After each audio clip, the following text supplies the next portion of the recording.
আসসালামু আলাইকুম ওয়া রাহমাতুল্লাহি ওয়া বারাকাতুহু। আলহামদুলিল্লাহ ওয়াসসালাতু ওয়াসসালামু আলা রাসূলিল্লাহ ওয়া বা'দ।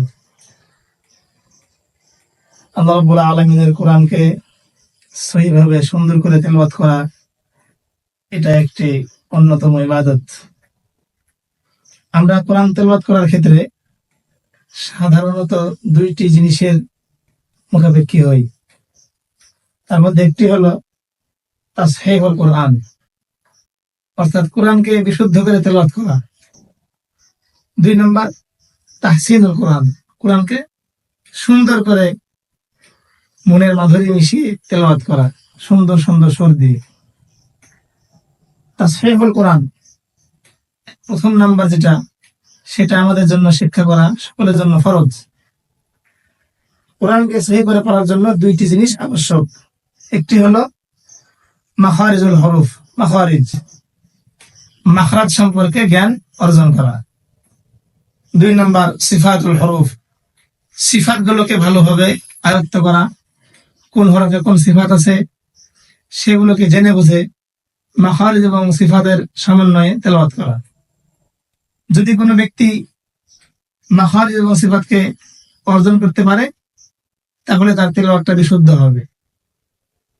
বিশুদ্ধ হওয়ার পরে শুধু বিশুদ্ধভাবে তেলাওয়াত করলেই কোরআনকে সুন্দর লাগবে না, বরং কোরআনকে সুন্দর করে পড়ার জন্য সুন্দর সুর দিয়ে পড়তে হবে।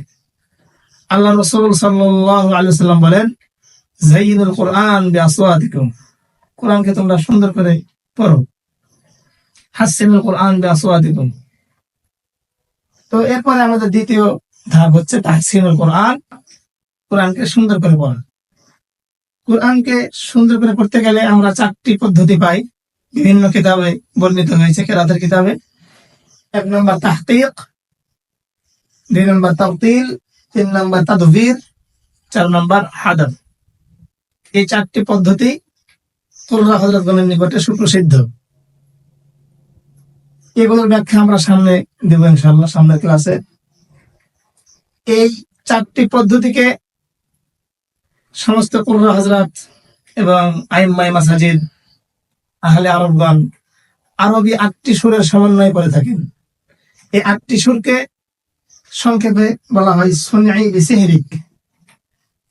সাদ দ্বারা উদ্দেশ্য মাকামে সবা, নুন দ্বারা উদ্দেশ্য মাকামে নাহাওয়ান, আইন দ্বারা উদ্দেশ্য মাকামে আজাম, বা দ্বারা উদ্দেশ্য মাকামে বায়াতি, সিন দ্বারা উদ্দেশ্য মাকামে সিকা, হা দ্বারা উদ্দেশ্য মাকামে হিজাজ, রা দ্বারা উদ্দেশ্য মাকামে রাস্ত, কাফ দ্বারা উদ্দেশ্য মাকামে কুর্দ বা জিহারকা।